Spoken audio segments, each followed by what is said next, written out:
Hello friend, চলো আজকে আমি কি বানাই দেখো। আজকে বানাবো চিংড়ি মাছের মালাইকারি। ঠিক আছে, আমি মাছগুলো হলুদ লবণ দিয়ে ম্যারিনেট করে রেখে দিয়েছিলাম আধা ঘন্টার জন্য। তো এখন আমি এই মাছগুলা হালকা করে একটু ভেজে নিব। তো ফার্স্টে আমি কড়াইটা বসে দিলাম, তারপরে সরষের তেল দিয়ে গরম করে নিলাম, তারপরে লাহে লাহে লাহে লাহে হালকা করে ভেজে নিব। কারণ দেখো এখানে ফাইনালি হালকা হালকা ভাজা হয়ে গেল।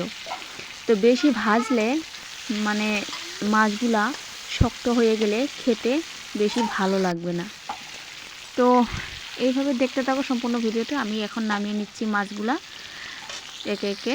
তারপরে এই তেলের মাঝখানেই আমি দুটা তেজপাতা দিয়ে দিব, তারপরে জিরে দিয়ে দিব কিছুটা গোটা জিরা দেওয়ার পাশে এইখানে আমি এই দেখো দালচিনিকে এটা দিয়ে দিলাম।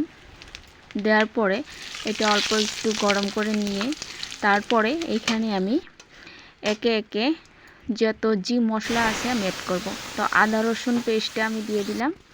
এখানে আমি পেস্টে দিয়ে পরে লাড়াচাড়া করে একটু হলুদ গুঁড়া দিয়ে দিলাম। হলুদ গুঁড়া দেওয়ার পরে তারপরে আমি এখন দিব লবণ। মানে যত মশলাটা যত কষাবে তত টেস্টি হবে। এরপর আমি লঙ্কার গুঁড়ো দিয়ে দিলাম। লঙ্কার গুঁড়ো মানে স্বাদ অনুযায়ী যে যেরকম ঝাল খাইতে পছন্দ করে সে সেরকম দিতে পারো। তারপরে ফাইনালি আমি এখন দিয়ে দিব জিরার গুঁড়ো দিয়ে ভালো করে আমি মশলাটা কষিয়ে নিয়েছি। তো এইভাবে কষিয়ে যত কষাবে মশলা তত টেস্টি হবে। তারপর আমি নারকেলের দুধটা ফাইনালি আমি দিয়ে দিলাম। তারপরে দিয়ে দেওয়ার পরে দেখো ওয়াও কি গ্রেভি টাইপের একটা চলে এসেছে।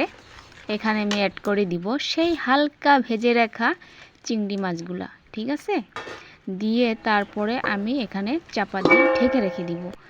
তো আমি 7-8 মিনিট পরে আবার চলে আসলাম। দেখো কি সুন্দর একটা।